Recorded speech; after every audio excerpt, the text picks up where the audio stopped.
4월 7일은 서울 부산시장을 뽑는 보궐선거가 아니고 문재인 정권의 총체적 무능, 내로남불, 위선, 안보 위기를 초래한 이 불실하는 정권을 심판하는 날이다.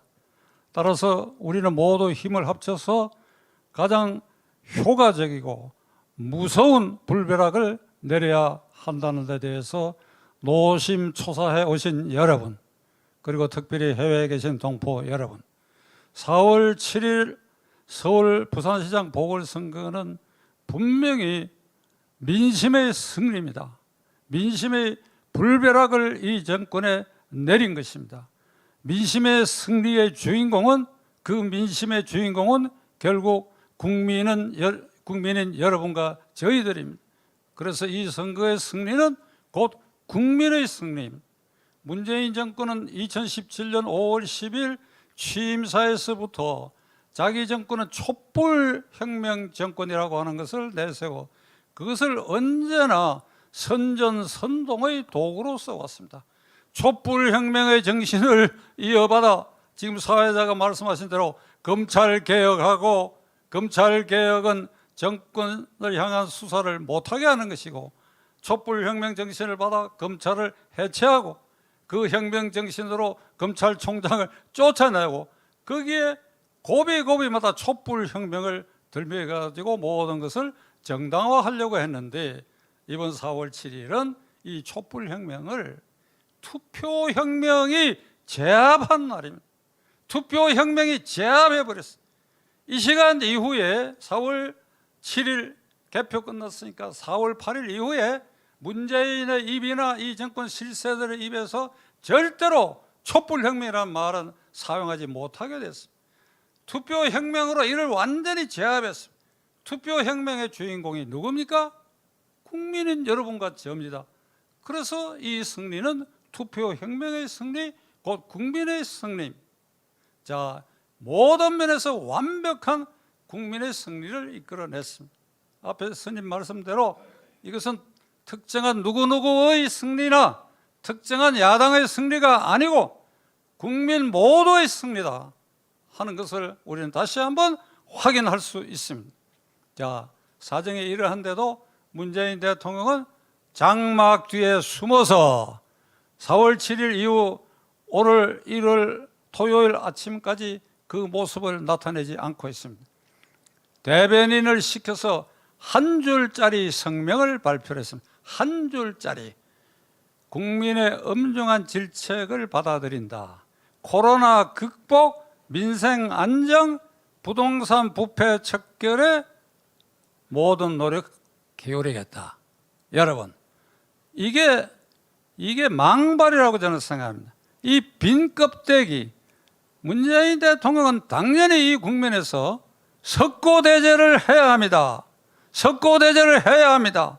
무릎을 꿇고 국민 앞에 내가 그동안 무엇을 잘못했다 조목조목 얘기하고, 남은 임기 여러분이 용납하신다면 적어도 이러이러한 일을 고쳐나가겠다, 이렇게 나와야 합니다.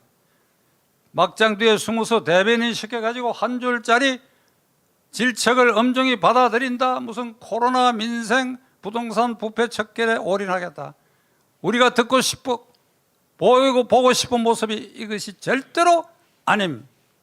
민주당의 실세 당직자들은 이튿날 아침에 일제히 한 줄로 서가지고 국민 앞에 고개를 숙이는 모습을 보이면서 우리가 민심을 제대로 읽지 못했다, 반성한다, 이렇게 해서 반성 쇼를 하고 난 그 다음 순간부터 이해찬 대표를 비롯해서 당 실세들이 여기저기 나타나가지고 그까지 서울 부산시장 1년짜리 시장에 우리가 뺏겼다고 해서 내년 3월 9일에 있을 대통령 선거에 우리가 절대 지지 않는다, 아주 표변해가지고 그들이 사과 쇼를 했다고 하는 것을 스스로 인정하고 말았습니다.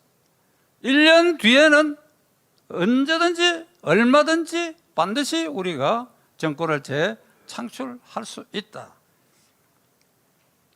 이들은 이번에 그들의 실패가 언론과 검찰을 제대로 개혁하지 못해서 그랬다. 다음 날은 이렇게 말하기 시작했습니다.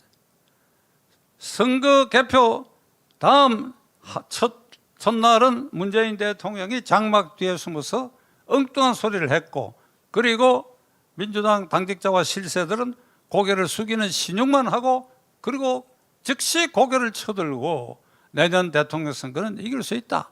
1년짜리 시장에 졌다고 해서 우리가 낭망할 사람들이 아니다. 그리고 곧이어서 이번 실패는 언론과 검찰 개혁이 안 됐기 때문이다. 이래가 이들이 언론 개혁에 나서서 유튜버까지 지금 옥죄일 그런 태도로 위협하는 자세를 보이고 있습니다. 2011년에 조국이라고 하는 자가 당시에 여당을 향해서 어떤 말을 했느냐. 파리가 두 손바닥을 싹싹 비비면서 잘못했다고 하는 신용을 할 때는 이게 가짜니까, 그럴 때는 파리채를 들고 퍽, 아주 그 SNS에 글자로 퍽이라는 써서 퍽 해서 때려잡아 죽여야 된다고 얘기했습니다. 이 말을 지금 이 국면에 대입한다고 한다면 문재인 대통령과 정권 실세들 패배를 진심으로 인정하지 않고 국민에게 석고대죄도 하지 않고 다시 고개를 고추들고, 그리고 내년 대통령 선거는 우리가 이겨내겠다. 이 민심의 불벼락을 맞고도 이렇게 정신 차리지 못하는 이들에 대해서는 조국이 말한 대로 파리채가 아니라 불벼락으로 퍽 소리가 나도록 이게 두들겨 패야 된다고 저는 생각합니다. 여러분 어떻게 생각하십니까?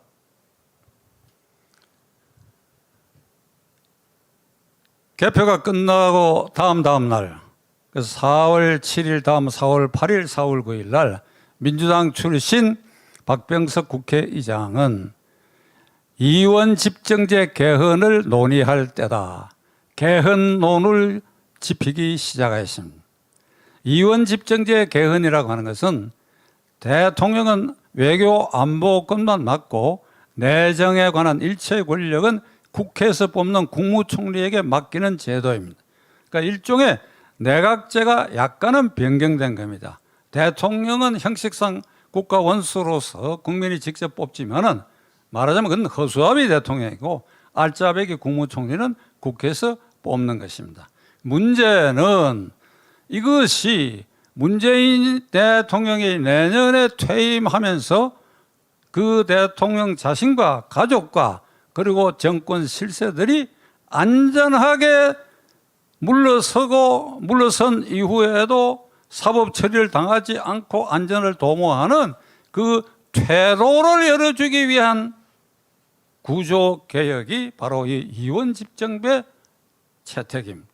이원 집정제 개헌을 하게 되면 국무총리가 실권을 지게 되는데 국가 사정권, 그러니까 살아있는 권력, 진화 직전 권력에 대한 사정권 행사가 대통령 책임제인 현재의 제도보다도 훨씬 물렁물렁해지기 때문에, 자, 공수처 만들어놨다, 검찰 기 다 뺐다, 그리고 이원 집정제 했다.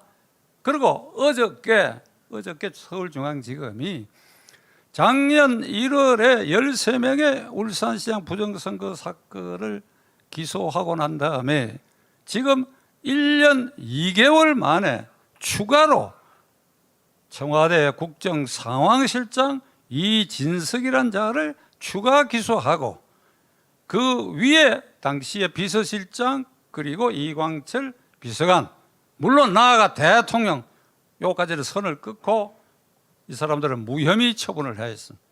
오늘 아침 어떤 신문 사설을 보면 이렇게 나와 있습니다. 다음에 누가 대통령이 되더라도 울산의 부정선거 사건의 나머지 관련자들은 철저히 추적해서 수사해야 된다. 그 대상은 임종석 비서실장, 문제의 인물 이광철 비서관, 그리고 문재인 대통령 자신이다. 이들은 이 권력을 옥죄해가지고 검찰의 힘을 다 빼놔놓고 서울 부산시장 선거 개표 끝난 다음 날 이 검찰로 하여금 아주 꼬리 자르기 하는 걸 여러분은 목격하셨을 겁니다. 이게 이원 집정제 개헌으로 제도를 바뀌게 되면 이 상태가 그대로 계속돼서 그래야 문재인과 그 권력 실세들이 안전히 도모되는 것입니다. 따라서 우리는 절대로 이 의원 집정제 개헌을 국민인 우리는 절대로 용납해서는 안 됩니다. 만일 이것을 용납한다고 한다면 4월 7일 민심이 폭발하여 불벼락을 이 정권에 내려친 그 의미가 희석되고 말 것입니다. 자, 애국시민 여러분, 문제는 야권에 있습니다. 좁히면 문제는 국민의힘 당에 있습니다. 국민의힘 당 의원 가운데도 의원 집정제 개헌을 찬성하고 어제 그저께 물러선 김종인 씨도 의원 집정제가 평생의 소원입니다. 이렇게 바꿔가지고 이 정권과 결탁해서 허수아비 대통령이라도 해봐야 되겠다고 하는 복심이 저는 김종인 씨에게 있다고 이 자리에서 단정하려고 합니다. 만일 김종인 씨가 이 방송을 듣고 박찬종 거짓말을 한다고 그러면 항변하시기 바랍니다. 공개적으로. 그리고 국민의힘 당의 중진 원내대표, 대표 등의 자리를 지키다가 지금 원외 인사가 된 유력한 중진들 가운데도 이 의원 집정제가 필생의 사업으로 생각하는 사람들이 있기 때문에 만일 우리가 두 눈 부릅뜨고 감시의 눈길을 조금이라도 돌리게 된다면 이 국민의힘 당의 일부 세력과 그리고 민주당 실세들이 결탁해가지고 야합해가지고 의원 집정제 개헌을 물리칠 가능성이 지금 있습니다. 국회에 3분의 2 의석이 필요하기 때문에 지금 민주당 여권은 180석이 확보되어 있어요. 그리고 거기 우당까지 합하면 한 190석이 되니까 그 다음에 야당이 104석이니까 야당에서 10석만 넘어가 버리면 이 개헌은 국회에서 통과됩니다. 다음에 국민투표 절차가 있게 되는데 이 국민투표까지 가게 된다면 이 국론 분열에 따르는 또 한 번의 우리가 난장판을 경험하게 되는 국가적 소용돌이가 생길 수밖에 없어요. 따라서 의원 집정제 개헌은 지금 절대로 할 단계가 아니고 이를 도모하는 자들은 후일 우리 헌정사에 역적으로 취급될 것이다. 만일 이 제도가 꼭 필요하다 그런다면 다음 대통령 임기 중에 그 대통령의 국민의 뜻을 물어서 개헌을 했으면 했지 지금 이 단계에 문재인 일당들의 퇴로를 열어주기 위한 개헌을 꿈꾸고 있다고 하는 것은 천만 부당한 일이다 라는 것을 여러분들에게 말씀드리고 이제 우리는 이 정권에 대한 감시와 비판의 화살을 조금도 늦춰서는 아니 되고 나아가 이 불실 야당에 대해서도 이들이 고추서고 엉뚱한 정치적 장난을 하지 못하도록 우리가 채찍을 여전히 계속 들고 있어야 된다 하는 것을 말씀드리는 바입니다. 감사합니다.